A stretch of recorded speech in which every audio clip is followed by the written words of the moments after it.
Hello दोस्तों, नमस्कार। आज का बहुत ही इम्पोर्टेंट टॉपिक है खेत या ज़मीन नापने का सबसे सरल तरीका क्या है। तो चलिए मैं पेन ले लेता हूँ और आपको समझाने की कोशिश करता हूँ। सबसे पहले हमको ये समझना है, एक फार्मूला होता है। कोई भी ज़मीन हो, कोई भी खेत हो, मान के चलिए ज़मीन है या खेत है, या हम इसमें एक पॉइंट और ऐड कर देते हैं, प्लॉट है। कोई भी ज़मीन हो, खेत हो, प्लॉट हो, उसके नापने का एक तरीका होता है, एक फार्मूला होता है जिसको कहते हैं क्षेत्रफल बराबर लंबाई गुणित चौड़ाई। मतलब जिसको हम लोग नॉर्मल भाषा में क्या बोल देते हैं, एरिया। एरिया एरिया बराबर क्या, length into breadth is called area. Correct. ये फार्मूला आप हमेशा याद रखिएगा। सामान्य तरह की जो सामान्यतः ज़मीनें रहती हैं उसको नापने के लिए हमको यह फार्मूला उपयोग करना पड़ता है, जिसमें रहता है क्षेत्रफल बराबर लंबाई गुणित चौड़ाई। आगे चलते हैं। अब देखिए, अगर आपका खेत जमीन, इसमें एक और ऐड करता हूँ, खेत जमीन प्लॉट, अगर ये वर्गाकार है तब कैसे नापेंगे। वर्गाकार क्या है पहले वो समझते हैं। ये मान के चलिए इस तरह का कोई आपका सीन बन रहा है ऐसे। वर्गाकार का मतलब है सारी भुजाएं बराबर। मान के चलिए कि ये भी 20 फीट है और ये भी 20 फीट है और ये भुजा भी 20 फीट है और ये भुजा भी 20 फीट है। तो ये जो होगा इसको क्या कहा जाएगा, इसको कहा जाएगा वर्गाकार आकृति। करेक्ट। मतलब आपका खेत प्लॉट जमीन वर्गाकार है। तो इसमें भी वही फार्मूला लगेगा। क्या फार्मूला लगेगा, क्षेत्रफल बराबर क्या आएगा, लंबाई गुणित चौड़ाई। तो यहाँ लंबाई क्या है, 20 फीट है और चौड़ाई भी 20 फीट है। तो 20 इंटू 20 बराबर 400 वर्ग फीट। तो ये आपका क्या हो गया, ये हो गया आपका एरिया। करेक्ट। आप इसके ऊपर फिर से देख लीजिए, अगर सभी भुजाएं समान हैं, मान के चलिए ये भुजा भी, ये भुजा भी, ये भुजा भी, ये सारी भुजाएं समान है, तो पहले तो ये हो जाए, इसको बोलेंगे वर्गाकार। वर्गाकार में भी वही फार्मूला लगेगा, लंबाई गुणित चौड़ाई। तो इसमें से कोई भी एक भुजा लंबाई होगी, कोई भी एक भुजा चौड़ाई होगी। तो लंबाई गुणित चौड़ाई 20 गुणित 20 फीट बराबर 400 वर्ग फुट। ये निकल आया वर्गाकार जमीन का क्षेत्रफल। अब आगे चलते हैं। अब अगर आपका खेत, आपकी जमीन या प्लॉट ये अगर आयताकार है, तब एरिया या क्षेत्रफल कैसे निकालेंगे। आयताकार क्या होता है उसको पहले समझ लेते हैं। आयताकार का मतलब ये होता है कि मान के चलिए इस टाइप की जो आकृति होती है वो आयताकार होती है। मान के चलिए ये जो एरिया है, ये जो लंबाई है यहाँ से और यहाँ तक की लंबाई 100 फीट है और ये मान के चलिए ये 20 फीट है। करेक्ट। और ये भी 20 फीट है और ये 100 फुट है। तो हमने वर्गाकार में क्या देखा कि सारी भुजाएं एक सी थी, लेकिन इसमें क्या है, दो भुजाएं एक सी हैं। ये दोनों भुजाएं, ये आमने सामने की दोनों भुजाएं एक सी हैं और ये आमने सामने की दोनों भुजाएं एक सी हैं। तो इसमें क्षेत्रफल कैसे निकालेंगे, इसमें भी फार्मूला सेम लगेगा। किसी भी तरह से भ्रमित होने की ज़रूरत नहीं है। इसमें भी फार्मूला कौन सा लगेगा, लंबाई गुणित चौड़ाई।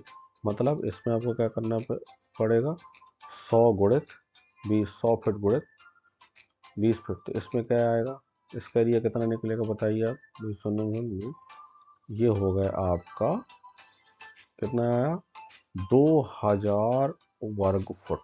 मतलब इसका क्षेत्रफल कितना निकला आयताकार। अगर जमीन ऐसे है तो आप इस फार्मूले का प्रयोग करेंगे और आपका क्षेत्रफल इस तरह से निकल आएगा। बहुत ही सिंपल, बहुत ही सरल भाषा में समझा रहा हूँ, आपको कभी किसी तरह का कंफ्यूजन नहीं होगा। आगे चलते हैं। अब अगर जमीन, आपका खेत या जमीन टेढ़ी मेढ़ी है। टेढ़ी मेढ़ी का मतलब ये होता है कि मान के चलिए आपका एक भुजा ऐसी है, एक भुजा ऐसी है, एक भुजा ऐसी है। करेक्ट। एक भुजा ऐसी है। अब इसमें आप ये देखिए कि मान के चलिए ये भुजा हो गई आपकी 40 फीट की और ये भुजा हो गई मान लीजिए 30 फीट की। अब भुजा हो गई मान लीजिए, मोटा मोटी आप मान के चलिए, इसको भी ले लेते हैं 20 फीट की। ये 20 फीट की ले ली हमने। ठीक। और ये वाली भुजा हो गई हमारी 15। अब आप ये देखिए कोई भी भुजाएं आपस में मैच नहीं कर रही, सारी भुजाओं की लंबाई अलग है। करेक्ट।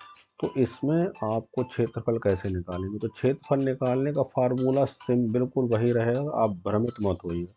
क्षेत्रफल बराबर क्या होगा, इसको आप हमेशा ध्यान रखिएगा, लंबाई गुणित चौड़ाई। लेकिन चूंकि आप इस वाले खेत प्लॉट या जमीन में सारी भुजाएं अलग अलग हैं, करेक्ट, तो आपको क्या करना पड़ेगा, इनका औसत निकालना पड़ेगा। तो औसत कैसे निकालेंगे, सामने की जो भुजाएं होती हैं, ये भुजा और ये भुजा को क्या कर देंगे प्लस, तो क्या हो गया, चलिए कर देते हैं, यहाँ लिख लेते हैं 40 प्लस 30। एक मिनट, मैं थोड़ा सा सिस्टम डाउन हो रहा है तो उसको मैं चार्जिंग में लगा दूं ताकि किसी तरह से समझाते समय दिक्कत ना होने पाए। Sorry for that. ये मैंने चार्जिंग में लगा दिया। अब आगे फिर अपने काम में आते हैं। तो ये देखिए आप, हमने 40 प्लस 30 कर दिया। अब इसको आप औसत निकालेंगे डिवाइडेड बाई 2। तो 40 और 30 कितना होता है, 70 डिवाइडेड बाई 2। तो ये कितना आ गया, 35 फुट आ गया। तो पहले हमने दो भुजाओं का क्या निकाला है, औसत। ठीक, तो कितना निकल आया, 35 फीट। इसमें शायद समझता हूँ किसी तरह का कोई भ्रम नहीं होगा। अब दूसरी भुजा के लिए मैं कलर चेंज कर देता हूँ। चलिए अब हम निकालते हैं दूसरी भुजा का। अब ये 15 और ये 20 वाला, तो इसमें भी सेम फार्मूला निकालेंगे। सबसे पहले क्या करेंगे, हम इनका औसत निकालेंगे। औसत निकालने के लिए क्या करेंगे, 15 प्लस 20, सही है। तो इसमें कितना हो गया, 15 प्लस 20 कितना होता है, 35 डिवाइडेड बाई 2। तो अब यहाँ पास क्या होगा, पॉइंट पे आ रहा है, मतलब ये पॉइंट में आएगा। ये कितना हो जाएगा, 17.5। इसमें से कोई घबराने की ज़रूरत नहीं है, करेक्ट। अब क्या करेंगे, आपके पास एक औसत ये आ गया और एक औसत ये आ गया। अब आप सिंपल ये वाला फार्मूला जी जो मैंने बताया हुआ है, इन दोनों को आप क्या कर देंगे, इसको और इसको, ये दोनों इन दोनों को गुणा कर देंगे और जो भी आपका आएगा वो होगा आपका क्षेत्रफल, करेक्ट। किसी तरह से भ्रमित होने की ज़रूरत नहीं है। एक बार मैं फिर रिपीट कर देता हूँ कि अगर इस तरह से भुजाएं आती हैं, जैसे ये 40 है, ये 20 है, ये 30 है, किसी भी तरह की भुजाएं, कोई मतलब सेम सेम नहीं है, सबकी भुजाओं अलग अलग लंबाई चौड़ाई है। तो आप सबसे पहले सामने की दो भुजाओं का औसत निकालिए। जैसे ये औसत निकला और ये औसत निकला, औसत मतलब दोनों को जोड़ के 2 से भाग दे दीजिए। और जब एक औसत ये निकल आया और एक औसत ये निकल आया और दोनों को क्या कर दीजिए, गुणा कर दीजिए, तो निकल आएगा क्षेत्रफल, करेक्ट। बहुत ही सरल भाषा मैंने आपको समझाने की कोशिश की है। आगे बढ़ते हैं। अब देखिए, अब अगर जमीन त्रिभुजाकार है, अब ये एक प्रश्न हो सकता है कि सर आपने हमको बता दिया कि जमीन आयताकार है, वर्गाकार है, टेढ़ी मेढ़ी है, तो फार्मूला ये लगेगा। अब त्रिभुजाकार है खेत, जमीन या प्लॉट, तो उसमें आपको फार्मूला थोड़ा सा बदल जाता है। उसका एरिया या क्षेत्रफल, या एरिया को ही इंग्लिश में एरिया बोलते हैं, हिंदी में क्षेत्रफल बोलते हैं, उसको निकालने के लिए क्या होता है, 1/2 गुणे लंब गुणे आधार। इसको आप ऐसे भी लिख सकते हैं, एरिया बराबर लंब गुणित आधार बटा 2। तो ये भी एक सरल तरीके से आप इसको याद रख सकते हैं। त्रिभुजाकार अगर जमीन है तो उसमें कैसे निकालेंगे, उसका ये एक फार्मूला है। ये फार्मूला है, सरल तरीके से मैंने ये भी बता दिया आपको। अब निकालना कैसे, प्रैक्टिकल करके बताता हूँ आपको मैं। चलिए मान के चलिए खेत या जमीन या प्लॉट, खेत या जमीन या प्लॉट आपका त्रिभुजाकार है। त्रिभुजाकार का मतलब क्या होता है, मान के चलिए एक भुजा ऐसी है, एक भुजा ऐसी है और एक भुजा ऐसी है। तो इसको बोल दिए हम, इसको बोलिए, देखिए त्रिभुज बन रहा है तो इसको बोलते हैं त्रिभुजाकार। अब इसमें क्या हो गया, हम ए हो गया ए, ये हो गया बी, ये हो गया सी। आप चाहे तो नंबर दे सकते हैं और चाहे तो नंबर नहीं दे सकते। अब इसमें देखिए ये समकोण बन रहा है, तो ज़्यादा टेक्निकल हो जाएगा, इसलिए मैं आपको सरल भाषा में समझाता हूँ। आप इसको भूल जाइए समकोण। आप ये ध्यान रखिए कि मान के चलिए यहाँ की दूरी इधर से इधर तक की लंबाई 60 फीट है और यहाँ से यहाँ तक की इधर से इधर तक की लंबाई 80 फीट है। मान लेते हैं ये 100 फीट है। ये जो ये मैंने चिन्ह बनाया, ये फिट का चिन्ह होता है, करेक्ट। तो इसका फार्मूला क्या है, फार्मूला इसका बहुत ही सिंपल है। अगर जमीन त्रिभुजाकार है तो उसका क्षेत्रफल निकालने का फार्मूला है लंब गुणित आधार बटा 2। इसको मैं ग्रीन में कर देता हूँ ताकि आपको याद रहे ये फार्मूला। ये जो फार्मूला है इसको आपको याद रखना है। ये फार्मूला किसके लिए है? ये त्रिभुजाकार के लिए। करेक्ट। जो पहले फार्मूला बताए थे वो थे आयताकार के लिए, वर्गाकार के लिए, टेढ़ी मेढ़ी जमीनों के लिए, और त्रिभुजाकार में ये वाला फार्मूला लगेगा। बहुत ही सरल है। चलिए फिर समझाता हूँ मैं आपको। अब देखिए, अब इसमें क्या निकालना है हमको? क्षेत्रफल निकालना। तो बिल्कुल सरल भाषा में क्षेत्रफल, लंब क्या है?